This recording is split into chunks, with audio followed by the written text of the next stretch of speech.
Hey guys, new glasses. They look huge. If I get closer to the screen, I feel like I've got these huge owl eyes. It's Celine. Welcome. Hi, it's Monday afternoon, 2:15, the 22nd of August. And I've got new glasses. Yes. So I'll be looking at those and looking at my face and my eyes. Just doing a little shuffle here in my solitaire cards before putting them away for no reason, just because I have so much stuff. I have so much. It is literally piling up behind me and pushing me into the camera at this point. So I gotta come out and do a check-in. I don't even know where to begin. Well, in chronological order, I'd actually made a little list for myself of my vibrational and other maybe interesting witchy adventures during our holiday, which I will also, get into. There's more. There's even more. So I don't know what's going on in the world. I don't know how you're really supposed to be dealing with any of this other than just hanging on for dear life, which is not my favorite way of, I'd like to feel slightly more in control, if that's a word, I know it's a word. It's not that it's not a word, it's just that it's not a concept so much at the moment. So I will be fiddling around for a bit more. I also got me a cup of tea and half a cup of hot water and a couple of cards. I had a temperance card this morning, which looks like this in my, enchanted tarot that I'm still using the whole time. It's worked wonders. It's been one of the, would you say, like a point where things kind of make sense, where things calm down just a bit, with that deck. I was so glad I got that deck. 2 months ago by now, maybe just a bit less. And I, took off the big borders because it's a huge deck if you buy it online. It's really big cards, too big to work with really for me because I got fairly small hands also. So I took off the whole of the outside of the cards and it was easy enough to, figure out this is one of the other cards that came out this morning. So maybe the best way for me to go about this is to actually use my brain, because I still have a brain, so I can do this in a way that's probably best for me, and so then also it will lead to the best kind of video that I can make, okay, at this point about all the things. Because what I feel like you need at this kind of a time, or what I need right now for me in this kind of a time, is to see how things fit together and to sort of see a center, to be in a center for yourself where the things that are most important to you come first, and then you can sort of organize your brain around that, if that makes any sense. So we had a gorgeous holiday. It turned out that we did a little less walking in nature and outside of busy, people frequented places than we would have liked or that would have been healthy.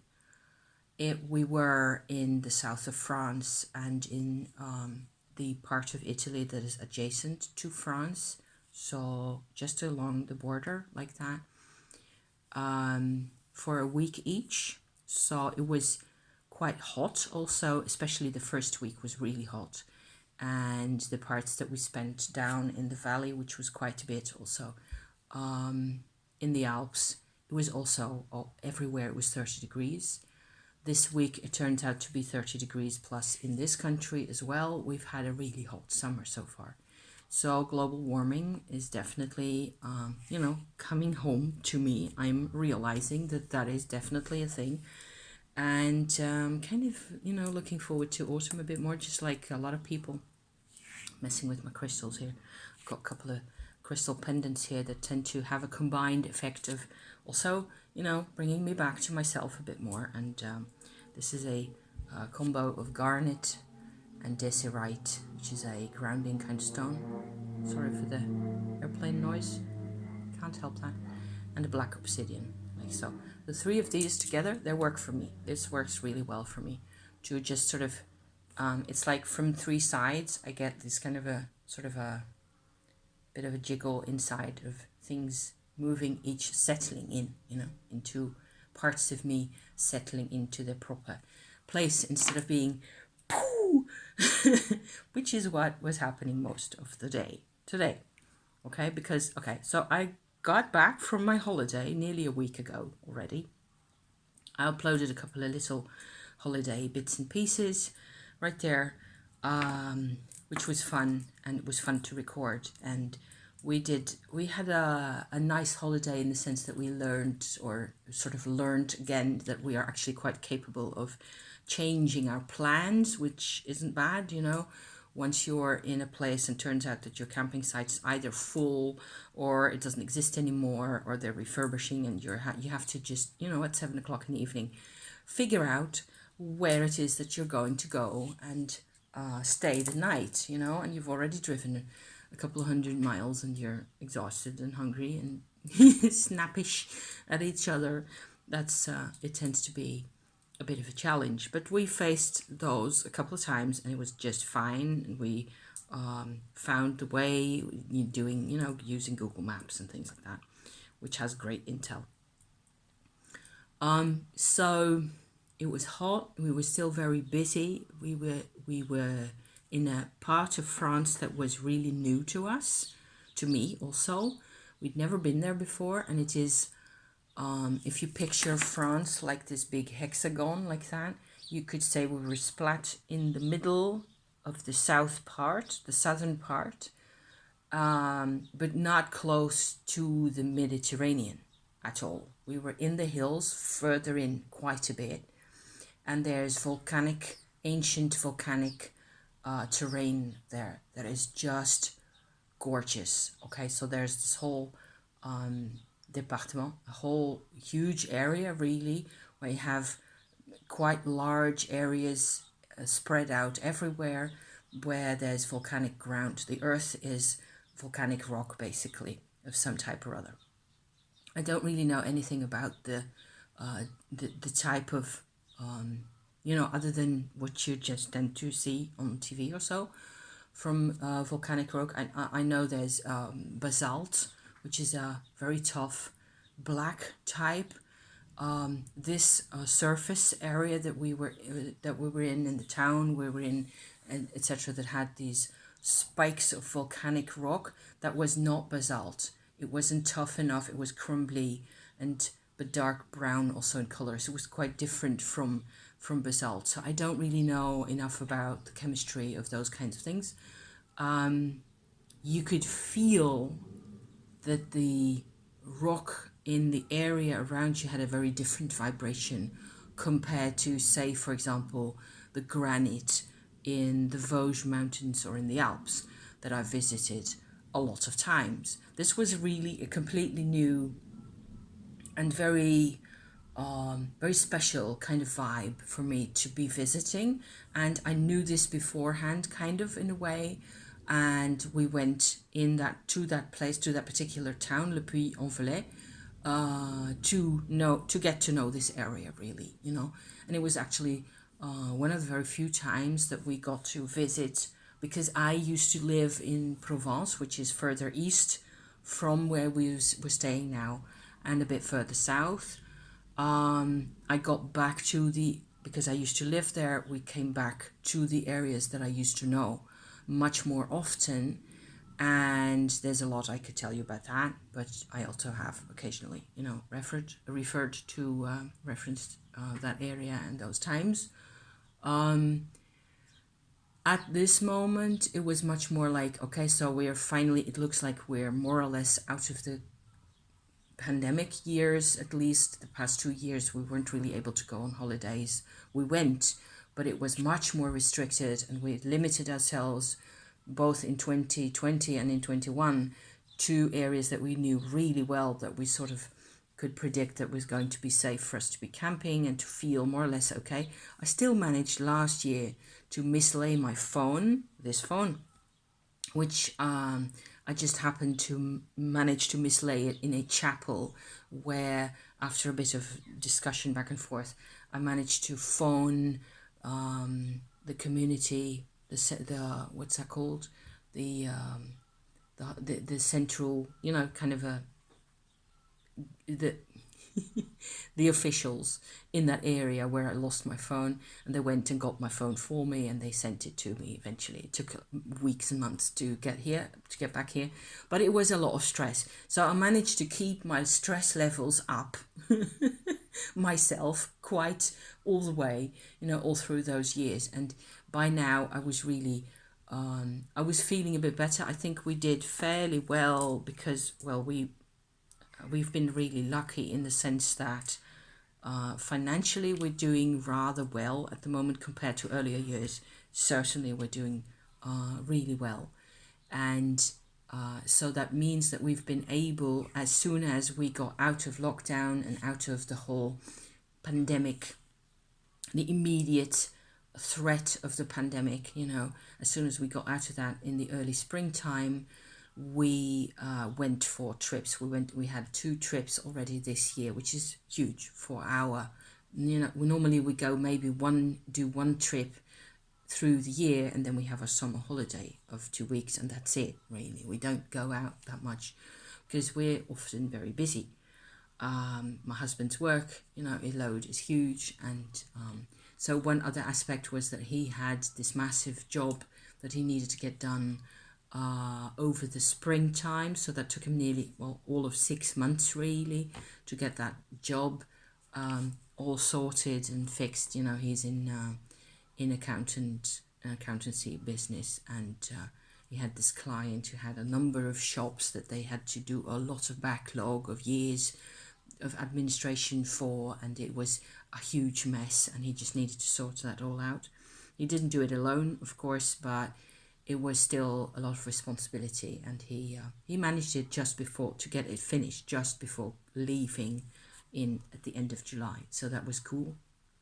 All in all, I think what I was trying to say here is that we found ways to, because I remember also, because I tell myself once in a while to look back at the pandemic years, really, to that it has been, it was like it was a different planet for me personally. The years where there were lockdowns occasionally during the winter or for lengthy periods of time, it was like in a lockdown situation. This country, I didn't know. It was like a completely different planet. It was like a different world. And after the last lockdown ended in, what was it? End of January or early February this year. Actually, it's not that long ago. The mood has changed. And the Dutch, I'm in the Netherlands, as you may know, okay? The Dutch mentality is very much, okay, so let's pretend nothing happened, is how I feel it, okay? Nobody seems to be talking about their experience anymore. Everybody's really, you know, getting back to work, getting back to their pre-COVID normalcy, whatever that means, really, you know. And I just couldn't. I felt like, okay, I need to think about a lot of things. I need to get recalibrated in a way. And being with my husband out on a trip somewhere, even just a little city trip of 1 or 2 nights in a hotel, which is what we did early in, in February, late February. We went to a town in the north of this country by train. That was already, it sort of broke me out of a mold that I'd gotten into in my lockdown mentality that I'd gotten into. I've never been in prison or in jail, but it felt kind of like that, you know, and I needed to give myself permission, so to speak, to feel freedom again, whatever that meant. And maybe you can relate to some of this. I don't know. During my summer holiday that we just got back from, I still notice occasional sort of flares. I don't know what it's like for you. I still notice occasional moments where I go like, okay, so I'm all stressed out about something. I get really irritated, really annoyed. And it turns out my husband the same, you know. It turns out that I still kind of connect the stress level to a kind of a lockdown / pandemic kind of a stress level. I don't really know how to put that into words other than this, or how to explain it necessarily. And it's flares. It's like everything's fine for 10 days in a row, and I'm just, you know, cooking it and happy and being busy and doing all the things. And suddenly there's a hormonal shift or whatever, whatever else, you know, it may be. And poof, I go berserk. I go into completely stressed out mode where I don't know what's front and back. And after a while, I talk to my husband a lot. He talks to me, and we, you know, sort of try to be normal humans with each other, whatever that means. Try to behave, try to be compassionate and listen, you know, those kinds of things. And after a while, it sort of becomes apparent, like, okay, so you were being really hypersensitive, and not like you're pretending to be hypersensitive, or like you're doing it on purpose, or attracting attention, wanting attention for yourself. It's not that at all. It is really like overwrought. It's an old-fashioned word, I think. You know, stress on your nerves that is still in the back there.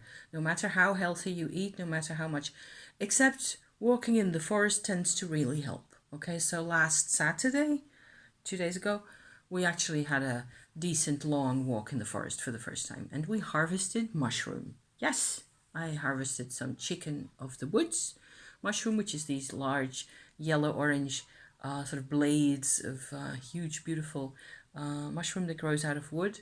You can cut some of those off, the smaller, more tender bits. And I made a really nice bolognese with that to go with pasta. That wasn't bad at all. So, you know, that kind of thing tends to sort of reset my inner alarm stage. I don't know. Maybe it's a latent, a sort of a subliminal, subconscious kind of a triggeredness, you know, that you don't normally realize, because if it lasts a long time, like with lockdown periods and pandemic scares and all that, after a couple of days of being really stressed out about something, you tend to tell yourself, as a grown-up anyway, over, I don't know, 20, you tell me, to calm down, to get your act together, because you got stuff to do, you got stuff you want to do, you got things that need doing, and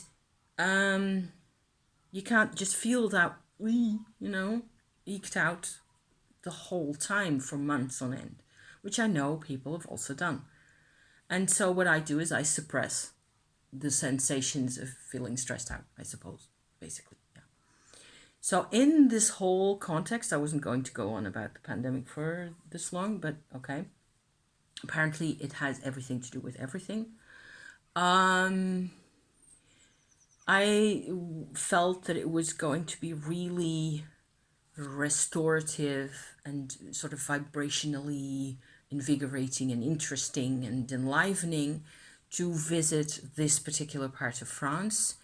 I did a little video that I uploaded yesterday, which shows you the lay of the town, more or less, from this one St. Michael's Chapel, which is just gorgeous. It's like a late medieval chapel sitting atop of this rock pinnacle, like so, which stands out 80 meters above the surrounding area. And you can just climb with little hairpin bends, like on foot only, to the top, to where the chapel is. And that's where I filmed what you may have seen. And you get a really good idea of the location. And the vibration of the place is really warm, even other than the solar heat and the summery general goodness that was around us the whole time, you could sort of feel that this area has got a lot of residual earth heat in it somehow, something like that. The other cool thing, there are a couple of really cool things that we needed to visit over there. There are Black Madonnas. So there's 2 Black Madonnas in the cathedral that is sitting atop of the other hill in the town that you can see in that video. Okay. There's a big Mary statue sitting atop the hill, and then just a bit lower down there's a cathedral building that you can make out. Inside that cathedral there are 2 Black Madonnas.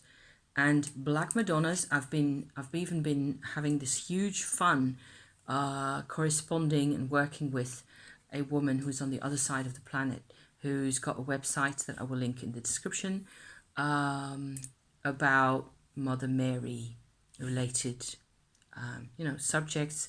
She has visited a lot of Black Mother statues and sites of worship, I should say, herself in the years, and she's written about them, and she's made this website. And now, because there wasn't any intel on her site about the Netherlands, I felt like maybe I can contribute. I can make something describing, using a couple of my own photographs and so on, describing a couple of small chapel-like locations around here that actually have the same function as this cathedral in Le Puy-en-Velay, or any of the other, really famous, really internationally famous Mary worship sites. So that was great fun. Before the holiday, I think somewhere at the end of June or so, I patched through to her my article that I made, and she was really pleased to have it, and she sort of cut it up into pieces where each site gets its own mention on her website, and it's just too cool for words. So I'm loving this. And so in the context of this whole, we have been visiting Mother Mary shrines and Mother of God shrines in all shapes and forms all over Europe for 30 years, nearly, I think 25 plus years. As soon as we got our own car, that is one of the things that kept drawing us in. We kept noticing like these little nearly silly, handmade roadside shrines in Belgium, for example. There's a million of those cute, adorable, it looks like something out of a toy shop, with bricks and blue flowers made of plastic, and it's just too adorable. You get a lot of the sense of the levels of devotion and the kind of shape that the devotion takes and has taken. These are a lot of these shrines that you see around the country, especially in Belgium. It's a lot of handcrafted work by the people who just live there. It's unofficial, right? Around here, what I tend to look at, or what I've written about in this article as well, they're official shrines. So there's quite a difference there. And so in this whole context of this whole Mary investigation, we were really interested to go to Le Puy-en-Velay, where there's these Black Madonnas. We actually visited a 3rd Black Madonna in a village way outside of, at an hour's drive away from the town as well. And we got to compare notes for ourselves. So without really going into a lot of detail about this, because I don't want to spend the rest of the afternoon talking to you only about this thing, I just wanted to sort of come out and say how we're doing with many words, okay, but also with these were our areas of interest, and this is what happened, kind of a thing. It turns out my husband's super sensitive to this whole Black Madonna vibe, especially. It's a very special experience. I recommend it to people that were ready for this kind of thing. You know if this is your thing or not, okay? Because there were instances where it was like you had no idea what hit you, really.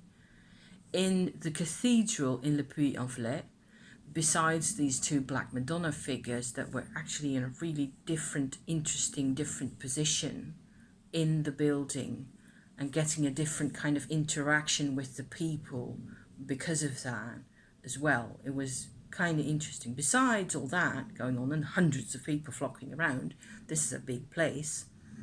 There is also what's called a fever stone that I'd never noticed or seen like this before in my life. I know there's fever stones around Europe, at least, so they must be around the world. I don't think it's a European phenomenon at all.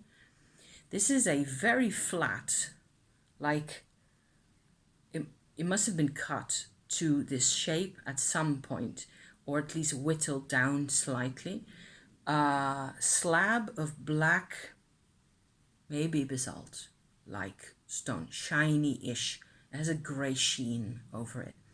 And it lies in its own chapel in the cathedral. There's, of course, crosses and there's a Pietà figure sitting right next to it. But all these are just like adornments to the main event in that chapel, which is the fever stone. People come to lie on the stone, flat out. It sits on a copper molding like surface with a molding around it like so. I'm not explaining this very well. I'm still very tired. Okay. Because of other things. I will get back to why I'm tired eventually. People come all the afternoon long. There was hardly a moment where there wasn't somebody either sitting or lying on the stone or standing or sitting next to the stone with their hands on top of it or something or other. It was a constant flux of visitors. And this is free, mind. People come to the stone for healing. I myself have lain on the stone two times, and it is really hard to express. But it is like a Tummo experience. I've talked about my Tummo practice a lot of times already. It's like being on fire physically in a way that's pleasant. In this case, you would feel like you're also connected to a place very deep in the earth. It's the most intense grounding experience I've ever had in my life.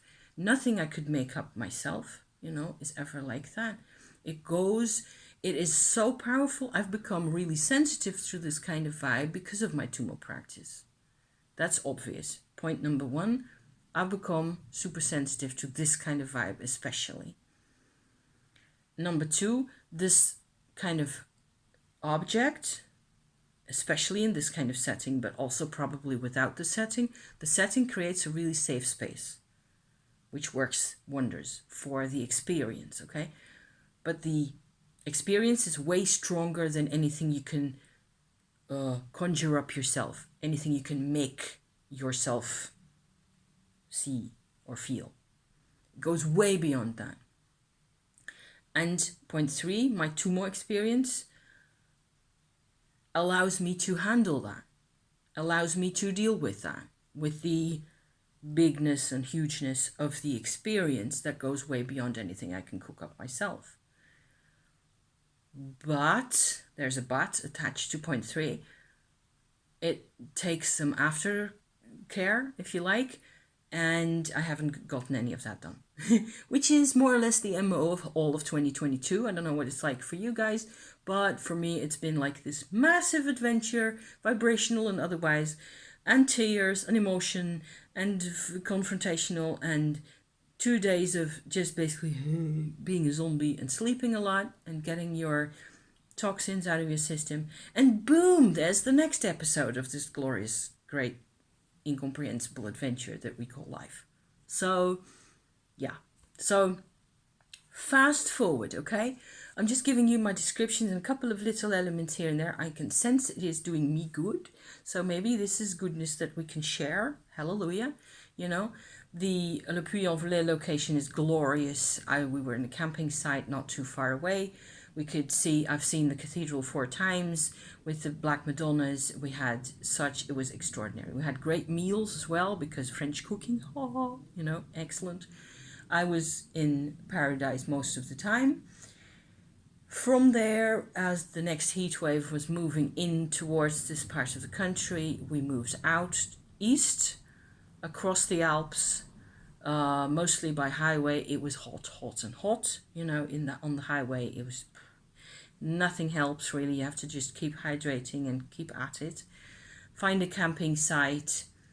It wasn't too ideal. It worked, it was okay. We were a bit sick from the heat and just generally icky and blah.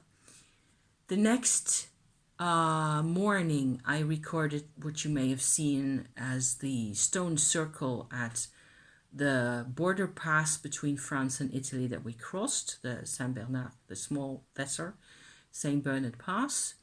That was really cool. I'd spotted that beforehand on the internet and I just wanted to film that.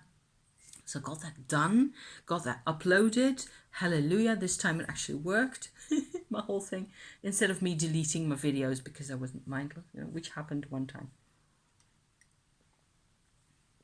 Years ago. Over to the other side where you're in Italy and everything's different. That's kind of so freaky and interesting.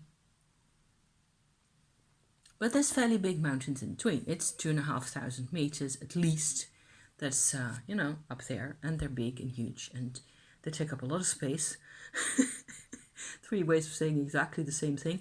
No, it's like I'm trying to make you see how big mountains are. Because they just go on forever in all directions.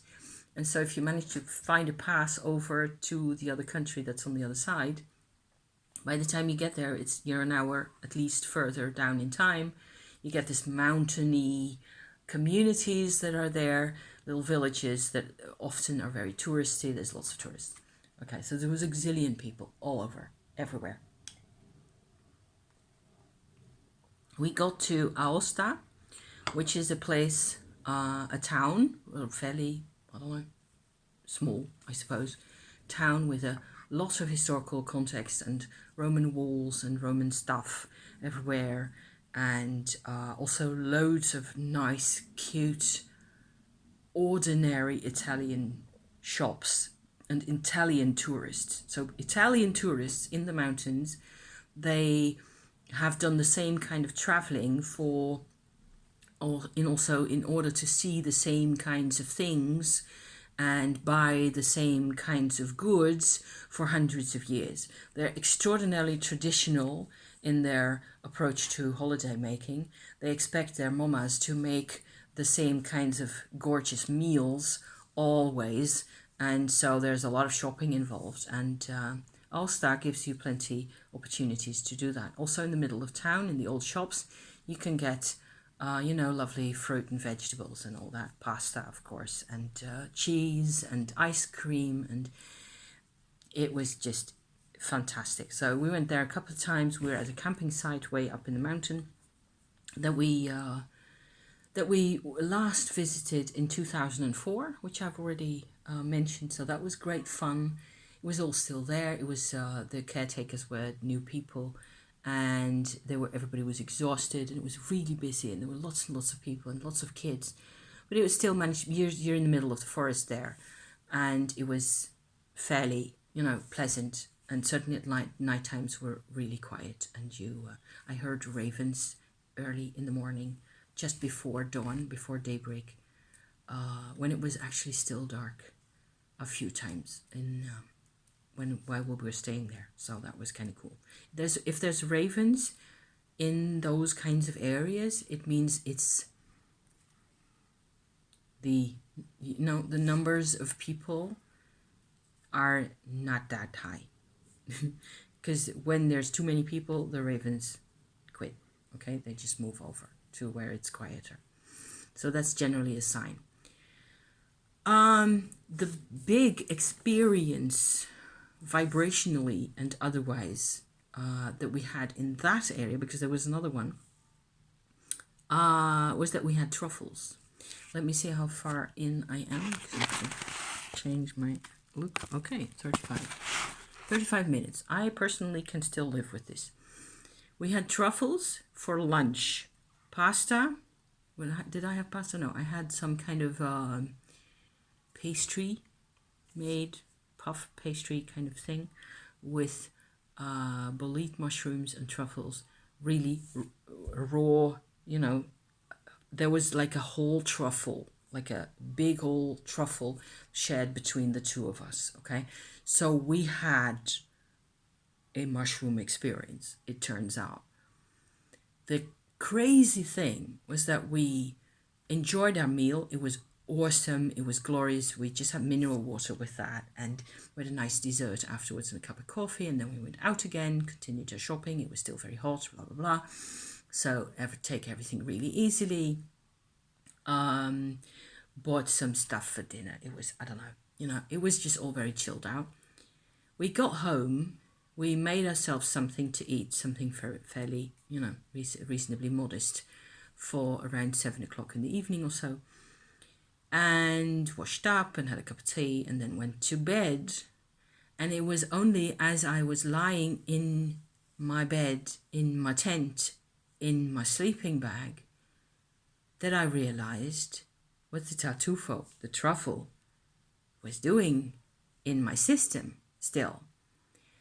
That I realized that the truffle was up to something in my system all this time, okay? So this is maybe also very typical of what Italian culture really is like.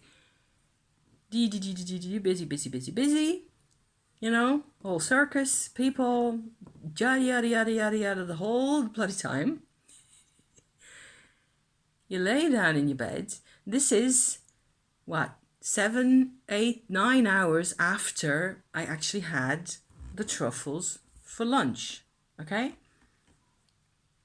So that's a number of hours after. It's not like an instant effect, and it's not like your mind is blown.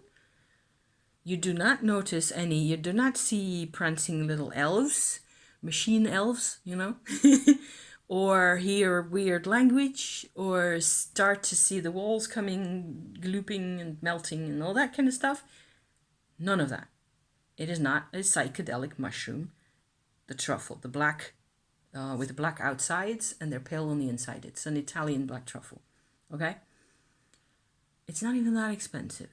At the time, over there, it wasn't super crazy expensive. It was reasonable. It was a reasonable price for a meal that somebody else cooked, okay? So it's not psychedelic in those kinds of senses, but as I was lying in my bed and everything was quiet and my husband was snoring gently beside me and everything else is, looks fine and predictable in my life at that time, I notice that I am, for no reason I can tell, extraordinarily emotional inside. It is like I have this emotional roller coaster going on inside me, on, and everything is moving, and it's not unpleasant, but it's kind of a bit much. So, you know me, maybe you do, you've heard me say this before. When things get to be a bit much, and I feel like I'm vibrationally maybe not compromised, but overtaxed slightly, I will do what I call a white light intervention. I ask the white light to come and clear out whatever presence is there by my side that sometimes can, there's entities or old energies around you that can just oppress your system in such a way that you, for example, can get headaches really badly, or something else is vibrationally completely off for you and you just feel really bad and you can't tell. That's the clue always, that it's vibrational and not psychological, if you can't tell the cause of your problem that you're having. So you're having, often if it's a hormonal imbalance, there's a kind of a family karma hormonal connection there that's already less emotional, but it's more personal in a way, if this still makes any sense. But there are moments where you feel like you're being hormonal and there's absolutely no reason. There's no connection. There's no ovulation going on. There's none of all that. No, and it's just you're oppressed, and it's like it's happening behind you in a way, not necessarily in the direction, but you can't see what's going on. And those are the moments where I call in white light. And this is the weirdest thing. I did not get any white light. This may be of interest to anybody who's into this kind of thing, you know. I couldn't get to see any white light. It became translated through myself, this sort of that's a really strange bird. It's probably a turkey of some sort. They're keeping those out there with a couple of peacocks and a couple of chickens. That's the honking noise, okay? In parentheses. The white light became this really passionate, really driven, personal, emotional, adventurous, gold yellow light instead. No matter how many times I tried to get into the neutral, I just couldn't get neutral. White light is impersonal, okay? That's why it works. If you can connect with that, you can clear out all sorts of stuff that hasn't got anything to do with you personally, that you're just, dragging along with you. It's a really great method. I've used it hundreds of times. But it became this Baroque Italian version of God. It was nearly funny. After about half an hour of that, I had enough and I felt like, okay, so maybe I can... the only thing that makes sense to me now is to get up, preferably make myself another cup of tea, and burn some sage. Yes, that actually helped, in the sense that I was completely sort of clogged up with all this emotional, like, there was no real reason for me to be emotional about anything except I was grateful for what we were doing and the fun we were having, and we were together and it was all cool. So whatever, But the sage, burning the white sage leaves, which I don't have any right here right now. So you know what I'm talking about, right? Those sticks. Here's a stick. Oh yeah, this is actually white sage. It's burnt quite a bit. This stuff, it got in here, the mind up here, just calm enough and just clear enough that it could actually let go of some of this ebullient, boiling mass of... It was so strange. Next morning, okay, I fell asleep. I was fine. I was noticing all these patterns, all these things happening, but I was okay otherwise. So I just went to sleep. Next morning, we were talking.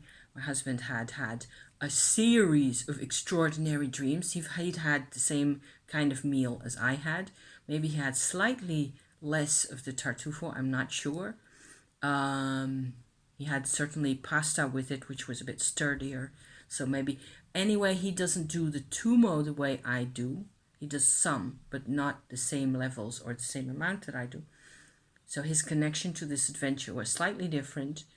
And our conclusions, okay, about the truffle as a psychedelic tool, nearly psychedelic / psychotherapeutic tool, is basically this. It brings out what I call, it connects with and therefore brings out what I call now your visceral self, which is kind of your unconscious. The black truffle, certainly this one, brings out your unconscious. So if you're cool with that and you accept that, that will be fine. And it will be pleasant and or adventurous, and or there will be material coming out of it that you need to think about or write about or journal about or make art with or something. Certainly very inspiring. But it's a whole massive layer inside that doesn't really have much of a voice normally. certainly in outward society, certainly in the world as we speak about it. We do not speak on behalf of this part of ourselves, and it's deep and dark, and it doesn't really know anything of, it doesn't consider things important. It doesn't have the same priorities, is what I'm trying to say, as the outside world. So I wouldn't be surprised if there were more people who are really sensitive to this kind of thing, who react strongly. And if one way of reacting strongly, of course, one way of reacting strongly to this kind of thing may mean aversion, that you just look at those and go, oh God, hell no, not in another lifetime, thank you, bye, I'm out of here, which is, makes sense. But what you're really saying is that you're not wanting to connect with that part of yourself, really. So we had the opportunity to do that together, and also to not lose our brains at the same time, to not go bonkers all over the place, to not go, into displays of embarrassing, kinds of activities, or at all anything. There was nothing to be seen until you lay in your bed, in the dark, in the quiet. And, well, for me, all these things became really noticeable. And also there was no control over what was happening. Only with the white sage did I get a sense of control, enough of a sense of, okay, I can exist or sort of coexist in this body, in this brain, with this part of me. So we slept, and then the next morning I was still feeling it. And there's the other part to the story. We've had a couple of psychotherapeutic developments over the past week, which will really become a different video, because hell yeah. For my husband in particular, that I believe are just one-on-one the consequence of having the Tartufo, and then sort of working with that energy, continuing on from that viewpoint, from knowing, from the things it told you. It's like a shamanic journey. It's fascinating. So in terms of holiday report, that is 90% of what I came here to talk about. Just to give you an idea of who this person, what she's been doing, what she's been up to. I will reference, as I continue on through August and September and October and so on, I will continually reference my Black Madonna experiences and the Fever Stone and the Truffles. So it will probably get really boring, for me to keep talking about those things. But this is why this has been such a big deal. Another big deal for me, and it's just like no end of big deals the whole time, is that I got this huge book, which is sitting over there, which I will just grab. Hang on a second. I will just go get this, because there's another book on top, and there's a candle in front, and there's a couple more things in front here. But this is what it's all about. As a consequence of the whole Tartufo experience, was that one day later, on Saturday, we had a kind of tiny bit of an argument-ish, because my husband's having, or had, a hard time letting go of stress, work stress, and general post-COVID stress, and all that kind of stuff. And I sort of got really fed up with myself, also yakking at him the whole time about that he doesn't let go of things enough, or to my taste, So we were having a bit of a iffy situation that happens once a week or so for us, where we don't really understand what the other guy is doing or saying, or we can't really control what's happening, neither of us. And we, just have to figure it out. Relationships do that to people. Is that 40 or 49? Just have to check. The glasses, 49. God, quickly, okay? My husband found this in a thrift store, and it is a book in Switzerland, okay? In a teeny tiny small village, there was a huge thrift store by the side of the road, in the splat in the middle of Switzerland. This is a Dutch book. It is the sort of an atlas and book of pictures and maps and so on, and reproductions of letters of the life of the Jews in the Netherlands from the Middle Ages to 1940, so just before, all that happened, by Moses Heiman Gans.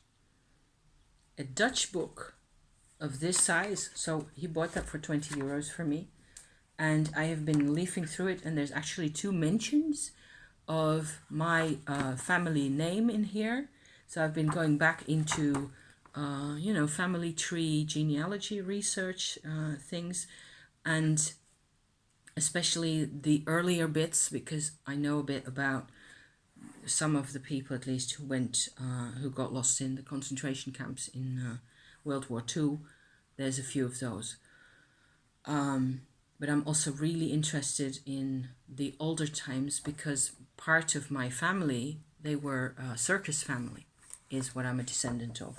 And so I've got a card in here somewhere, which is of course a lot later than this, where, well, anyway, I have been going through this, and there's a ton of intel in here that I don't know. I can connect with it. I can sort of feel, I have instant little flashes of recognition with this stuff. And it's really, really something. There's family names other than my own in here that I'm related to. There's a whole tribes of circus and fairground people doing juggling, horse riding, magic, and all that kind of stuff for public entertainment in especially the 18th and 19th centuries. And so there's quite a bit about that. Those people were less religious than Orthodox Jews, of course, that we kind of know from the way they look. This has really got a mix of all the types of Jewish life through the centuries in the Netherlands, also non-religious types. And I really appreciate especially that side of things, because I never really connected to the religious side, only because it's very specific. It's got a lot of ritual to it. There's the Shabbat ritual and the meals and the kosher food and all those kinds of things, and rules for women and all that kind of thing, which I'm not too much into. I didn't grow up with any of that, and I didn't grow up with the religion or the worldview that is sitting in with the religion at all. I grew up with a woman who was sort of a Protestant in her core most of the time, and also not. So this just sort of fell into my lap. It's massive, as you can tell. It's like 6 kilos worth of book for 20 euros, and it's from Switzerland, where I also lived as a small child, yes, with my dad back in the day, when it was all chaos. That's more than 50 minutes, right? Yeah, nearly an hour. Short end to the whole long story. Thank you so much for watching. I hope you lasted all this time. I hope some of this is of interest. I'll try to, put notes somewhere about, so you can kind of find again where the bits are about the Black Madonnas or about the Truffle experience, if that's what you're into.